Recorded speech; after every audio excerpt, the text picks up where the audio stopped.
તારા જેવી દીકરીનો હું બાપ છું. જાઓ બેટા, ભગવાન તમને હંમેશા ખુશ રાખે અને ખૂબ મન લગાવીને ભણજે.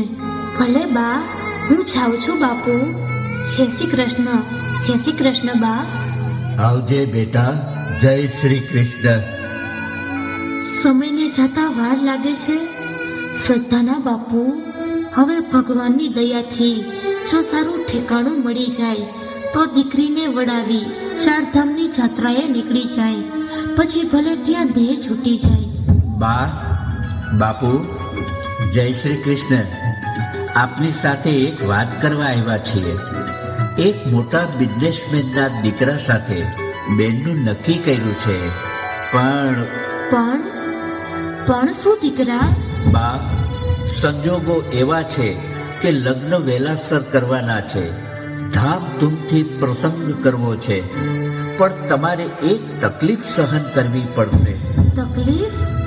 અમારે તકલીફ? બા, બાપુ, આ પ્રસંગમાં મોટા મોટા બિઝનેસમેન હાજરી આપવાના છે. તો તમારે આ રૂમમાં જ રહેવું પડશે. દીકરા, કન્યાદાન કરવાનો હક પણ છીનવી લીધો.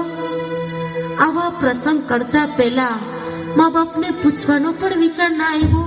શ્રદ્ધાની માં, દીકરો સાચું કહે છે અને કન્યાદાન કરવાનો હક તો ભાઈને પણ હોય છે.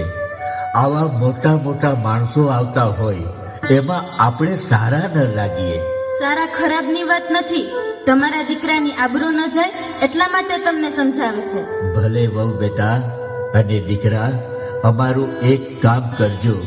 આ રૂમની બારી ખુલ્લી રાખવા દેજો, જેથી તમારી માં દીકરીના લગ્ન જોઈ શકે અને હું સાંભળી શકું. કેટલો હરખ હતો દીકરીને વડાવવાનો, અને આજે હરખ પણ ભાંગી નાખ્યો આપણા દીકરા વહુએ. શ્રદ્ધાની માં, દીકરાની ખુશીમાં જ આપણી ખુશી હોવી જોઈએ.